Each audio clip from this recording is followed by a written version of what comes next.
শেখ মুজিবের অবদানকে কেউ অস্বীকার করে না, কিন্তু তাকে জাতির পিতা বলে তা সংবিধানের স্বীকৃতি দেয়া মূল সংবিধানের পরিপন্থী বলে হাইকোর্টকে জানান অ্যাটর্নি জেনারেল আসাদুজ্জামান।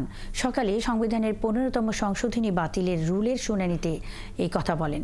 বিচারপতি ফারাহ মাহবুব ও বিচারপতি দেবাশিস রায়ের দ্বৈত বেঞ্চে এ নিয়ে ১৫তম সংশোধনী বাতিলের রিটের উপর পঞ্চম দিনের শুনানি চলছে। রাষ্ট্রপক্ষ কেন এই সংশোধনী বাতিল চায় সেই যুক্তি তুলে ধরতে গিয়ে অ্যাটর্নি জেনারেল আরও বলেন, মুক্তিযুদ্ধের চেতনা মানে এই নয় যে শত শত মানুষকে গুম করা, হত্যা করা, নির্বিচারে গায়েবী মামলা দেয়া, তথাকথিত গণতন্ত্রের নামে জনগণের সাথে প্রতারণা করা।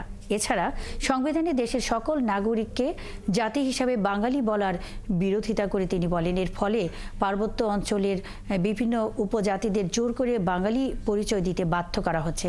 এতে বাংলাদেশি সার্বভৌমত্বের মধ্যে ঐক্য ধ্বংস করে বিভাজন সৃষ্টি করা হয়েছে। একটি দলের ক্ষমতাকে দীর্ঘায়িত করতে ১৫তম সংশোধনী আনা হয় বলে আদালতকে বলেন অ্যাটর্নি জেনারেল।